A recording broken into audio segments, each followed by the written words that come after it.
Now we are under a mostly cloudy sky. We are dry here in Nashville, but the northern counties in southern Kentucky, you have had some rain this morning. Here's our view from Clarksville, 73. Now, you've only had about 6/100ths of an inch of rain in Clarksville, but over an inch now from the Hopkinsville area for us this morning. Here's a check of radar for us as we start the day. Here's a look at what's happening right now in Nashville. This is Sky 5 Live for us this morning with some of the cloud cover that is going on. So we do see that Nashville is dry, but rain and thunderstorms to the north right now, with rain around Montgomery County into the Stewart County area. Those showers extending where the rain is still coming down now in Hopkinsville. Showers around Bowling Green and Glasgow for us this morning, and there's some of the rain that we're keeping an eye on to the east. The shower activity back over around Sparta for us this morning as well. So we don't have much happening south of Nashville, but later as a front comes in, a shower or a thunderstorm or two could be on the strong side,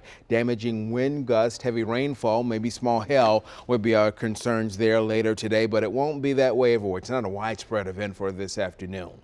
Our weather kit daily, Likens out of Lafayette, showing 90 degrees at 3 p.m. today.